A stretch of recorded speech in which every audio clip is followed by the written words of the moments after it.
Hey guys, this is Speed Tiger और आज आपके लिए मैं लेकर आया हूँ the death of Captain America comic book. तो बेसिकली अब जो है हम लोग सिविल वॉर का इवेंट खत्म कर चुके हैं। मतलब सिविल वॉर से पहले जितने भी इवेंट्स हुए, house of M, avenger disassembled, Thor disassembled, secret war, new avenger, sentry का रिटर्न, सेंट्री का वॉल्यूम 2, ये सारे वॉल्यूम्स में कवर कर चुका हूँ पहले ही। तो अब हमारे पास यहाँ पर समझ लीजिए कि सिविल वॉर का इवेंट आप लोग को देख लेना चाहिए। तो मैं आप लोगों को सजेस्ट करूँगा कि अगर आप लोगों ने मेरी सिविल वॉर का इवेंट मेरे चैनल पर नहीं देखा है, जो कि मैंने बहुत पहले अपलोड किया था, तो मैंने उसको दोबारा अपनी कम्युनिटी टैब में डाल दिया है। तो पहले आप जाके सिविल वॉर का पूरा इवेंट देख लीजिए, ताकि आपको पता लगे कि अब सिविल वॉर के इवेंट के बाद से क्या क्या होने वाला है मार्वल यूनिवर्स के अंदर। तो आप समझ लीजिए कि सिविल वॉर का इवेंट मैंने आप लोग के साथ कल ही शेयर करा है और उसके बाद से मैं नया कॉमिक अब स्टार्ट करने जा रहा हूँ। तो जैसे ही सिविल वॉर एंड होती है, उसके साथ हमें पता है कि कैप्टन अमेरिका और आयरन मैन बहुत बुरी तरीके से लड़ रहे होते हैं। वो दोनों ने अपनी अपनी टीम्स बना ली होती हैं, लेकिन आखिर में हमें पता होता ये है कि आयरन मैन जो है कैप्टन अमेरिका के ऊपर भारी पड़ रहा होता है और कैप्टन अमेरिका इस बात को समझ जाते हैं कि उनकी इस लड़ाई में किसी का कोई फ़ायदा नहीं है। इस लड़ाई में सिर्फ बुरे लोगों का फ़ायदा है, जो कि इन अच्छे लोगों को आपस में लड़ता हुआ देखना चाहते थे। और इन सब की वजह से यहाँ पे जो आम लोग हैं वो सब सफ़र कर रहे थे और इनका पूरा शहर बर्बाद हो रहा था। तो तभी कैप्टन अमेरिका अपना मार्क्स उतारते हैं और वहाँ पर सरेंडर कर देते हैं और साथ साथ अपनी टीम को भी बोलते हैं कि अब से कोई लड़ाई नहीं होगी, अब से कोई मासूम लोग नहीं मारे जाएंगे। तो बस ये कॉमिक जो है बिल्कुल उसी के आगे से कंटिन्यू किया जाएगा और ये कॉमिक जो है captain America volume 5 issue number 25 के अंदर है। सो गाइस, चलिए पहले इस कॉमिक को मैं आपके साथ शेयर कर दूं, फिर आखिर में हम थोड़ी डिस्कशन करेंगे और मैं आपको बताऊंगा कि मैं फ्यूचर में आगे अपने चैनल पे क्या क्या चीज़ें अपलोड करने वाला हूं। सो गाइस, अगर आप मेरे चैनल पर फर्स्ट टाइम आए हैं तो प्लीज़ मेरे चैनल को सब्सक्राइब ज़रूर कीजिएगा और बेल आइकन ज़रूर दबा दीजिएगा। सो गाइस, चलिए कॉमिक बुक को शुरू करते हैं।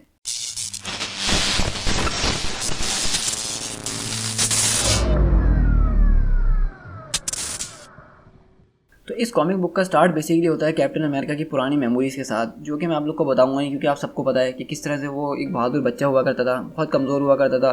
लेकिन उसने वो एक सीरम पिया जो कि डॉक्टर, एक प्रोफेसर ने बनाया था, सुपर सोलर सीरम, और उसकी वजह से उनकी पावर्स वगैरह आ गई। तो बेसिकली हम यहाँ पे ये पूरा फ्लैशबैक देख रहे होते हैं। मतलब जो लोग कैप्टन अमेरिका के साइड पे थे वो सब ये बातें याद कर रहे हैं कि कैप्टन अमेरिका क्या हुआ करते थे और वो आज क्या हो गए। और यहीं से हम शिफ्ट होते हैं न्यूज़ रिपोर्टिंग के अंदर, जहाँ पे हम देखते हैं कि वो एंकर जो है वो यही बता रही थी है कि इतनी बड़ी सिविल वॉर जो कि आयरन मैन और कैप्टन अमेरिका के बीच में चल रही थी इतने टाइम से, जिसकी वजह से न्यूयॉर्क पूरा तबाह होने पे आ ही गया था और ऐसी बैटल सुपर हीरोज़ के बीच आज से पहले कभी नहीं देखी गई थी, वो अब लगभग ख़त्म हो चुकी है। क्योंकि कैप्टन अमेरिका ने अपना मार्क्स उतार के इस जंग के लिए सरेंडर कर दिया है और उन्होंने अपने सारे साथियों को भी इस जंग में और लड़ने से मना कर दिया है। तो बेसिकली यहाँ पे वो एंकर जो है हमें एक सिविल वॉर के इवेंट का पूरा रिकैप दे रही होती है कि उसमें क्या क्या हुआ। और वो बोलती है कि हमारी रिपोर्टर जूलिया टेलर इस वक्त वहीं पर खड़ी है जहाँ पर कैप्टन अमेरिका को भी लेकर आया जाएगा, क्योंकि कैप्टन अमेरिका को इन लोगों ने आम जेल में डालने का फैसला नहीं करा है, बल्कि न्यूयॉर्क के अंदर ही एक जेल में डालने का फैसला किया है फिलहाल। तो अभी वो जो है यहाँ पर कोर्ट से बाहर आने वाले हैं कुछ देर में और हम यहाँ देखते हैं कि बहुत सारे लोग जमा हुए होते हैं कैप्टन अमेरिका के लिए। लेकिन बेसिकली यहाँ पर हम देख रहे हैं कि ये जितने भी लोग हैं, मतलब ये उनके खिलाफ खड़े हुए हैं। ये जितने भी देखते हैं हम कि बैनर्स लेके लोग खड़े हुए होते हैं, उसमें से सब यही बोल रहे होते हैं कि ये ट्रेडर है, ये गद्दार है, इसने अपने मुल्क के साथ गद्दारी करी है, अपनी गवर्नमेंट के साथ गद्दारी करी है। लेकिन कुछ लोग ये भी बोल रहे होते हैं कि हमें याद रखना चाहिए कि कैप्टन अमेरिका ने हमारे साथ क्या क्या किया है, उसने हमें किस तरह से जंगें जितवाई हैं और आज इतनी सी बात के लिए हम उसको भूल नहीं सकते हैं। तो बस यहाँ पे यही सारी बातें चल रही होती हैं। और दूसरी तरफ हम देखते हैं कि शैरन कार्टर यानी एजेंट 13 जो है, उसको भी एक फ्लैशबैक याद आ रहा होता है, क्योंकि उसका भी जो है कैप्टन अमेरिका से काफ़ी क्लोज रिलेशन था। तो वो भी यही सोच रही होती है कि मैं कैप्टन अमेरिका को अपने बचपन से देखी हूँ कि किस तरह वो नाज़ी से लड़े, वर्ल्ड वॉर के अंदर लड़े, फिर अवेंजर्स के साथ लड़े और इस तरह ये सारी जंगें चलती रहीं। और आज इतनी छोटी गलती की वजह से, जो कि उनको लगता था कि वो बिल्कुल सही कर रहे हैं, उसकी वजह से इतने सारे लोग उनके दुश्मन बन गए, उनसे नफरत करने लग गए। तो मेरे ख्याल से ये चीज़ अच्छी नहीं है। लेकिन हम यहीं देखते हैं कि उस कोर्ट के बाहर जो है बहुत दूर विंटर सोल्जर खड़ा होता है। तो विंटर सोल्जर तो आप सबको पता होगा कि बकी है, लेकिन इसमें मज़ेदार बात यह है कि बकी जो है अभी अभी मार्वल यूनिवर्स के अंदर दोबारा अपीयर हुआ है। जैसे हमने कैप्टन अमेरिका विंटर सोल्जर के अंदर देखा था कि बकी दोबारा अपीयर होता है, इसी तरह समझ लीजिए कि अभी अभी कॉमिक्स के अंदर ही अपीयर हुआ है नया नया। और हम यहाँ पे देखते हैं कि बकी खड़ा हुआ किसी से बात कर रहा होता है और वो कोई और नहीं बल्कि निक फ्यूरी होते हैं। क्योंकि हमें पता है कि सिविल वॉर के इवेंट के अंदर निक फ्यूरी ने जो है छुप छुप के कैप्टन अमेरिका की साइड की मदद करी थी, उनको शेल्टर वगैरह प्रोवाइड करा था। तो मतलब वो बेसिकली कैप्टन अमेरिका की साइड पे थे, ना कि आयरन मैन की साइड पे। तो यहाँ पे हम देखते हैं कि बकी यानी विंटर सोल्जर जो है वो भी निक फ्यूरी के लिए काम कर रहा है और वो भी यहाँ पे नज़र रखने के लिए आया हुआ है इस इवेंट के ऊपर। और वहीं पे हम देखते हैं कि एक बहुत बड़ा बंकर आता है, जिसके अंदर से हम देखते हैं कैप्टन अमेरिका उतर कर आते हैं और उनको हथकड़ियाँ लगाई हुई होती हैं और उनके चारों तरफ पुलिस होती है।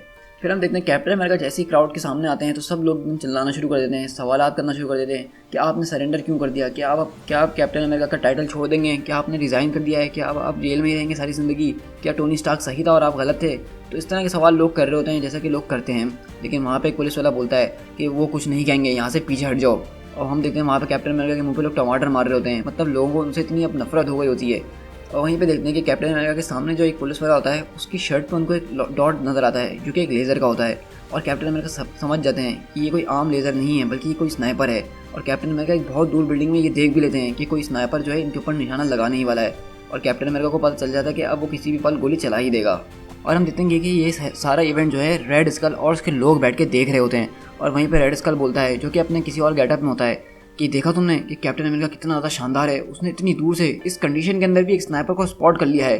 तो बोलता है कि हाँ वाकई में हमें मानना पड़ेगा कि कैप्टन अमेरिका के स्किल्स जो हैं बहुत ज़्यादा इंप्रेसिव हैं, मैं इससे बहुत ज़्यादा इंप्रेस्ड हुआ हूँ, लेकिन इस बार उसको अब कोई नहीं बचा सकता। और हम दूसरी तरफ देखते हैं कि कैप्टन अमेरिका उन सोल्जर्स को बोलते हैं कि ज़रा देखो। और इतनी देर में हम देखते हैं कि वहाँ से एक गोली चलती है स्नाइपर की और वो सीधा कैप्टन अमेरिका के शोल्डर पर आगे लगती है। और इस तरह हम देखते हैं कि वहाँ पे एकदम भगदड़ मच जाती है, सब लोग इधर से उधर भागना शुरू कर देते हैं। शैरन जो है कैप्टन अमेरिका की तरफ आ रही होती है और वहीं पे विंटर सोल्जर पता लगाने की कोशिश कर रहा होता है कि ये गोली कहाँ से चली आखिरकार। और वहीं पे निक फ्यूरी भी कांटेक्ट में होता है उन लोगों से और यही बोलता है कि पता लगाओ कि गोली कहाँ से चली है।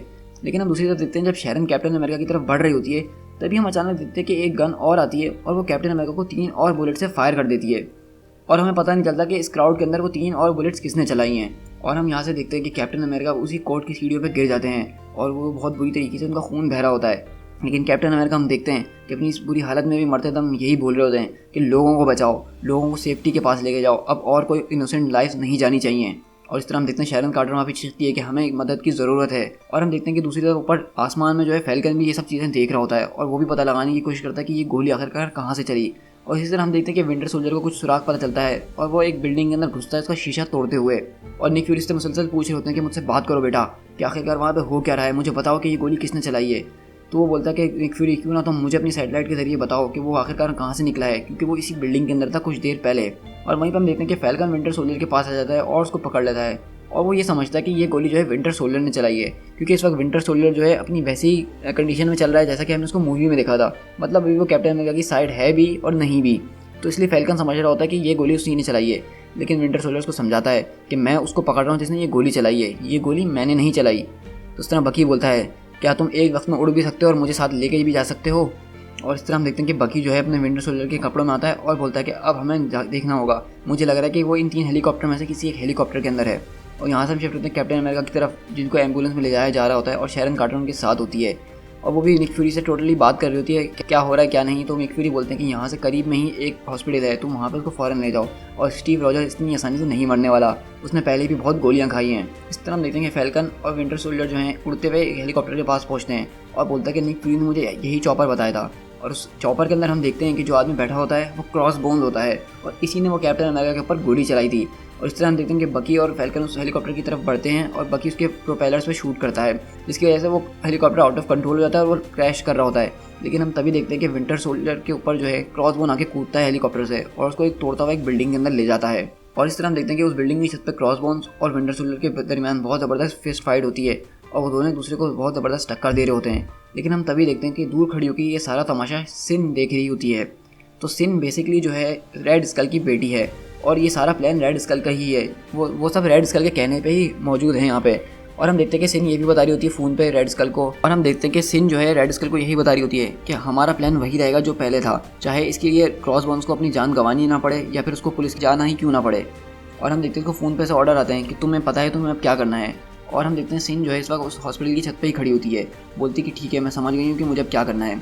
और इस तरह हम देखते हैं कि विंटर सोल्जर क्रॉस बोन्स को काफ़ी मार मार के उसको ठंडा कर देता है, लेकिन क्रॉस बोन्स अपने मुंह से कुछ भी नहीं उगल रहा होता। लेकिन विंटर सोल्जर को ये बात पता होती है कि इसके पीछे रेड स्कल है, इसलिए वो मुसलसल उसी के बारे में पूछ रहा होता है। और इतनी देर में हम देखते हैं कि फैल्कन वहाँ पहुँच जाता है और बोलता है कि शील्ड के लोग यहाँ पे कुछ देर में आने ही वाले हैं और इस वक्त तुम एक खुद वांटेड हो, तो मैं नहीं चाहता कि वो तुम्हें क्रॉस बोन के साथ देख लें और इस सारी मुसीबत में तुम्हें भी धकेल दें, तो तुम यहाँ से चले जाओ, इस सबको मैं संभाल लूँगा। तो विंटर सोल्जर कहता है कि हाँ तुम इसको संभाल सकते हो, क्योंकि इस वक्त मैं ये सब चीज़ें नहीं संभाल सकता हूँ, लेकिन एक बात का ध्यान रखना कि ये क्रॉस बोन यहाँ से बच के जा ना पाए और कैप्टन के आगे पीछे रहना, क्योंकि इस वक्त उनको तुम्हारी ज़रूरत होगी, क्योंकि मैं उस वक्त वहाँ पे नहीं जा सकता हूँ। और इस तरह हम देखते हैं कि शील्ड के लोग वहाँ पे आ जाते हैं और क्रॉस बोन को अपनी कस्टडी में ले लेते हैं और फैल्कन वहाँ से निकल जाता है कैप्टन अमेरिका की तरफ पहुँचने के लिए। और इसी तरह हम एम्बुलेंस के अंदर देखते हैं कि कैप्टन अमेरिका को ले जाया जा रहा होता है, लेकिन हम यहाँ देख रहे होते हैं कि कैप्टन अमेरिका की हालत बहुत ज़्यादा ख़राब हो रही होती है, वो बिल्कुल भी रिस्पॉन्स नहीं कर रहे होते हैं, कोई सांस नहीं ले रहे होते हैं और फैल्कन भी इस एम्बुलेंस के पीछे पीछे हॉस्पिटल पहुँच जाता है।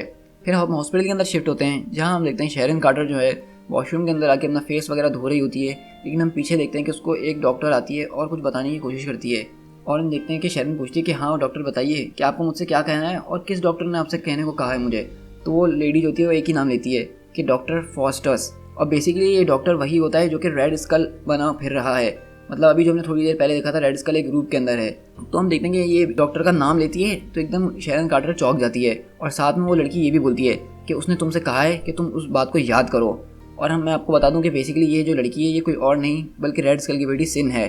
और बेसिकली यहाँ पे हम पता चलता है ये बात कि शेरन कार्टर जो है उसका माइंड वॉश कर दिया गया था और ये दरअसल उसका ट्रिगर वर्ड था जिसकी वजह से अब उसको सब याद आना शुरू हो जाएगा कि आखिर उसने क्या किया और क्या नहीं किया। तो यहीं से हम देखते हैं शेरन कार्टर के दिमाग में सारी बातें याद आ रही होती है कि असल में हुआ क्या। तो वो देखती है जब कैप्टन अमेरिका को गोली लगी थी स्नाइपर से और वो जब भागते हुए कैप्टन अमेरिका की तरफ आ रही होती है तो दरअसल वही थी खुद जिसने कैप्टन अमेरिका को अपनी गन से 3 बार शूट करा था पेट के ऊपर, जो कि हमने पहले देखा था कि क्राउड के अंदर किसी ने शूट करा है कैप्टन अमेरिका को। और ये बात जब शेरन कार्टर को पता चलती है तो वो वहीं पे बैठ जाती है और बहुत बुरी तरीके से रो रही होती है। तो बेसिकली ये रेड स्कल ने इसके दिमाग के साथ कुछ ऐसा खेला था जिसकी वजह से शेरन कार्टर ने ही कैप्टन अमेरिका को मार दिया, जो कि सबसे ज़्यादा कैप्टन अमेरिका को चाहती थी। किसी तरह शेरन कार्टर अफसोस में बैठ जाती है कैप्टन अमेरिका के सामने और हम देखते हैं कि कैप्टन अमेरिका की डेड बॉडी वहाँ पे पड़ी हुई होती है। सो गाइस बेसिकली यहाँ पे ये कॉमिक जो है ख़त्म हो जाता है और ये थोड़ी अजीब सी एंडिंग थी क्योंकि हमने कुछ सही से देखा नहीं, कुछ समझ में नहीं आया। लेकिन बस हमें इतनी बात यहाँ से ये पता चल गई कि कैप्टन अमेरिका अभी ये जो है वो मर चुके हैं।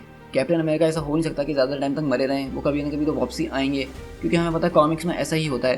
लेकिन अभी फ़िलहाल के लिए कैप्टन अमेरिका मर चुके हैं और हम देखते हैं कि उनको मारने वाला कोई और नहीं बल्कि शेरन कार्टर थी, यानी कि जिसने उनको डेथ शॉट मारा है, जो कि उसने बहुत करीब से आके उनको फायर किया था जिसकी वजह से हो सकता है उनकी मौत हो गई हो क्योंकि वैसे भी पहले वो बहुत बार गोलियां खा चुके हैं लेकिन इतने करीब से उन्होंने शायद कभी खाई हो। लेकिन हमें बात ये भी पता चलती है कि क्रॉस बोन जो है बेसिकली सबसे पहले वही फायर करता है कैप्टन अमेरिका के ऊपर और ये सारा प्लान जो है था रेड स्कल का था। इसके अंदर उसकी बेटी भी शामिल थी और यहाँ पे बहुत सारी चीज़ें और भी शामिल थी और भी बहुत सारे विलन शामिल थे कैप्टन अमेरिका को मारने के लिए। तो बेसिकली रेड स्कल के पास ये सबसे ज़बरदस्त मौका था क्योंकि इस वक्त कैप्टन अमेरिका से लोग सबसे ज़्यादा नफरत कर रहे थे और कैप्टन अमेरिका के पास उनकी कोई टीम नहीं थी, उनकी कोई शील्ड नहीं थी, उनकी वो बचाव का कोई जरिया नहीं था।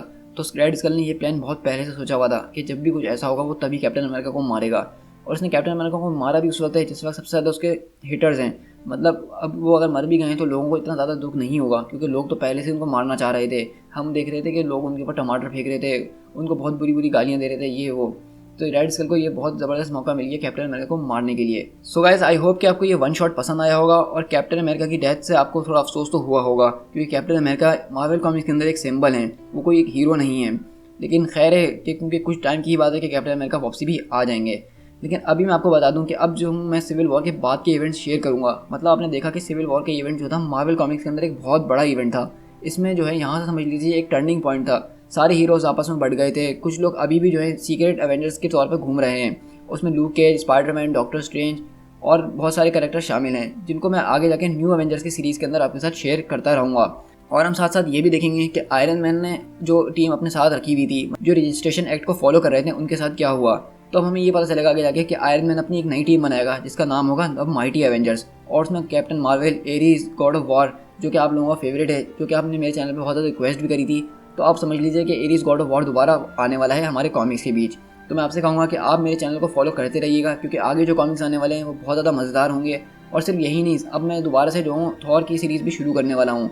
अभी मैंने कुछ टाइम पहले थॉर का वन शॉट रिलीज़ करा था जो कि आप लोगों को काफ़ी ज़्यादा पसंद आया। उसमें हमें एक हिंट मिला था कि थॉर वापसी आने वाला है, लेकिन अब हम देखेंगे थॉर दोबारा वापसी कैसे आ गया है मार्वल यूनिवर्स के अंदर। सो गाइस इस वीडियो को जल्दी से लाइक कर दीजिए और मुझे कमेंट करके बताइएगा कि आपको ये वीडियो कैसी लगी और आप कैप्टन अमेरिका की डेथ के ऊपर क्या सोचते हैं। और जो लोग उनसे नफरत कर रहे थे, क्या वो सही वजह से नफरत कर रहे थे कैप्टन अमेरिका से या वो लोग गलत थे?